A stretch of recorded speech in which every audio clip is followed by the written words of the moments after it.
हमने कभी एक्सपीरियंस नहीं किया कि 9 मिनट्स अगर हम स्पिन टाइम लगाते हैं तो उस वक्त हमारे क्लोथ्स ड्राई होते हैं या सिर्फ और सिर्फ स्क्वीज होकर निकलते हैं।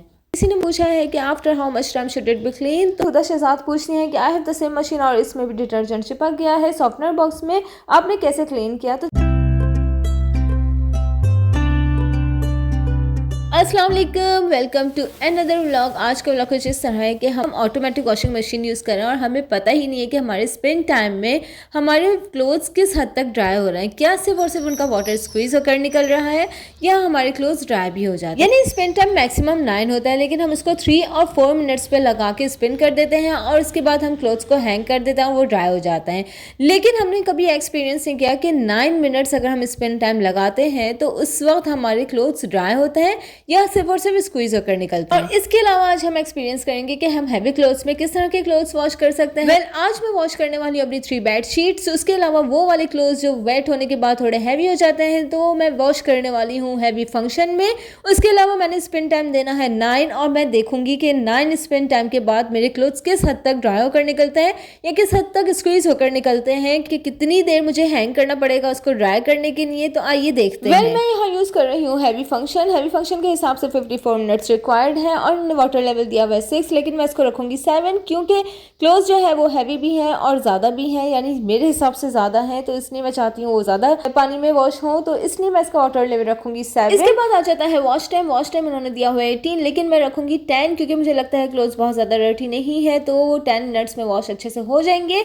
इसके बाद आ गया है रिंस टाइम एज यूजुअल मैं 2 ही रखूंगी। और अब आ जाता है स्पिन टाइम जो कि मैंने रखना है 9, क्योंकि अभी हमने चेक करना है कि 9 मिनट्स में ये किस हद तक हमारे कपड़ों को ड्राई करता है या किस हद तक स्क्वीज करता है, तो इसलिए मैंने इसका स्पिन टाइम 9 रखा है। तो जनाब यहाँ हैवी फंक्शन में कुछ चेंजिंग्स करने के बाद आ जाते हैं 49 मिनट्स, यानी 49 मिनट्स अब रिक्वायर्ड है। 54 से हम 49 मिनट्स पे इसलिए आ गए हैं क्योंकि हमने कुछ चेंजिंग्स किए।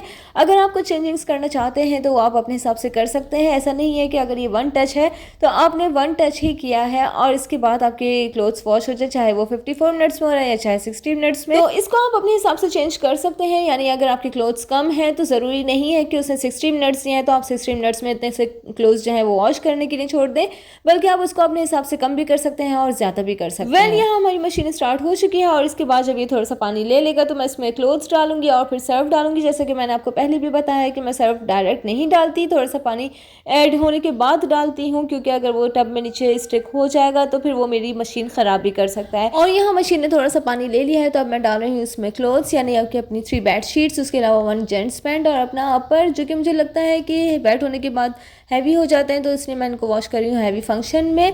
अब मैं डालूंगी इसमें सर्फ और मैं इसको कर दूंगी स्टार्ट, यानी कि 49 मिनट्स में मेरे क्लोथ्स वॉश हो जाएंगे। जब तक यहाँ क्लोथ्स वॉश हो रहे हैं तब तक मैं आप लोगों के क्वेश्चन का आंसर देती चलूंगी। किसी ने पूछा है कि after how much time should it be clean, तो मैं इसका आंसर वैसे तो ऑलरेडी दे चुकी हूँ, लेकिन फिर भी मैं आपको बताती चलूँ कि अगर आप टब क्लीन के हवाले से पूछ रही हैं तो अगर आपका रेगुलर यूज़ है तो आप टब क्लीन फंक्शन 6 मंथ्स में 1 टाइम ज़रूर यूज़ किया करें। और अगर आप 1 अ वीक या 2 अ वीक मशीन यूज़ कर रही हैं तो आप 1 अ ईयर अपना टब क्लीन फंक्शन ज़रूर यूज़ किया करें, यानी टब क्लीन प्रॉपर्ली किया करें। इसके अलावा अगर आप फिल्टर्स के बारे में पूछ रहे हैं तो आफ्टर 3 वॉश अपने फिल्टर्स को ज़रूर क्लीन कर लिया करें, क्योंकि अगर फिल्टर्स में बहुत ज़्यादा डर्ट जमा हो गया तो उसका मज़ीद डर्ट आपकी टब में जाके फंस सकता है और अगर वो फंस गया तो फिर आपकी मशीन ख़राब हो सकती है। तो इसलिए आफ्टर 3 वॉश फिल्टर्स को ज़रूर क्लीन कर लिया करें।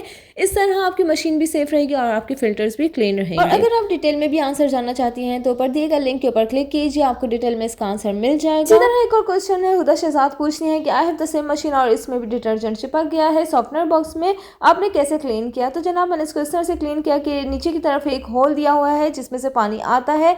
अब उस होल के ऊपर थोड़ी देर के लिए कोई कपड़ा वगैरह लगा दें और इस सॉफ्टनर बॉक्स में पानी डाल दें। जब आप पानी डाल देंगे तो फिर सर्फ जो है वो खुद ही घुल जाएगा और उसके बाद आप उस टूथब्रश की हेल्प से इसको क्लीन कर लें, आपका सॉफ्टनर बॉक्स क्लीन हो जाएगा। यहाँ मैं आप लोगों से एक रिक्वेस्ट करना चाहूँगी कि आप लोग जब भी क्वेश्चंस किया करें तो के बाद आप लोग 1 वीक ज़रूर वेट किया करें, क्योंकि मैं 1 अ वीक व्लॉग बनाती हूँ, मेरी बेटी का साथ है तो इसलिए मुझे बहुत ज़्यादा टाइम नहीं मिलता। मैं 1 अ वीक व्लॉग बनाती हूँ तो उसमें आप लोगों के क्वेश्चंस के आंसर्स भी दे देती हूँ, लेकिन आंसर्स मैं आप लोगों को ज़रूर देती हूँ। और यहाँ जैसा कि आप लोग देख रहे होंगे कि स्पिन टाइम रह गया और स्पिन टाइम में तकरीबन 11 मिनट्स हैं। 11 मिनट्स इस तरीके से हैं कि 2 मिनट्स में ये रिंस हुआ जो पानी है वो उसको ड्रेन कर रहा है। उसके बाद ये 9 मिनट्स तक इसको स्पिन करेगा और फिर हम देखेंगे कि हमारे क्लोथ्स किस हद तक ड्राई हुए हैं या किस हद तक स्क्वीज हुए। और यहाँ देखने से पहले मेरी आप लोगों से रिक्वेस्ट रिक्वेस्ट है कि अगर चैनल पे नए हैं तो चैनल को सब्सक्राइब कर लें। मेरी वीडियो पसंद आ रही हो तो लाइक कीजिएगा और आखिर में अपने फ्रेंड्स में शेयर करना मत भूलिएगा। इसके अलावा यहाँ हमारी वॉशिंग हो रही है कंप्लीट, तो आइए रिजल्ट देखते हैं। जनाब, यहाँ एवरी फंक्शन में हमारे क्लोथ्स वॉश हो चुके हैं विद 9 मिनट्स स्पेंड टाइम। और मैं यहाँ देख रही हूँ कि मेरे क्लोथ्स जो हैं वो बहुत ज़्यादा ड्राई नहीं हुए हैं, बल्कि सिर्फ और सिर्फ स्क्वीज़ हुए हैं। तो इसका मतलब ये है कि स्पेंड टाइम हम 3 मिनट्स लें या 4 मिनट्स लें या फिर 9 मिनट्स लें, इससे सिर्फ और सिर्फ स्क्वीज़ किया। तो सीधा सा मतलब ये है कि अगर आपने क्लोथ्स को ड्राई करना है तो उसके लिए कोई और सा फंक्शन सिलेक्ट करना पड़ेगा, और अगर आपने सिर्फ और सिर्फ स्क्वीज़ करना है या कपड़ों को निचोड़ना है तो उसके लिए आप स्पेंड टाइम सिर्फ और सिर्फ 3 या 4 मिनट्स लें, क्योंकि 3 और 4 मिनट्स जितना वो स्क्वीज़ करेगा उतना ही वो 9 मिनट्स में स्क्वीज़ करेगा। बस 9 मिनट्स में ऐसा है कि आप लोगों की इलेक्ट्रिसिटी कंज्यूम होगी, लेकिन आप लोगों ने दोनों ही सूरत में हैंग करके ही ड्राई करना है। तो बेहतर यह है कि 3 और 4 मिनट्स ही इसको रखा करें, इससे ज़्यादा मिनट्स रखने का कोई फ़ायदा नहीं है। तो जनाब, बस यही था मेरा आज का व्लॉग। अगर आप लोगों को मेरी वीडियो पसंद आई हो तो लाइक कीजिएगा, और अगर इस हवाले से आप लोगों की कोई क्यूरी हो तो मुझे कमेंट बॉक्स में ज़रूर कमेंट कीजिएगा, आप लोगों को उसका आंसर भी इंशाल्लाह मिल जाएगा। तो मिलते हैं नेक्स्ट व्लॉग में किसी अच्छा और न्यू टॉपिक के साथ। अपना ख्याल रखिएगा। अल्लाह हाफिज़।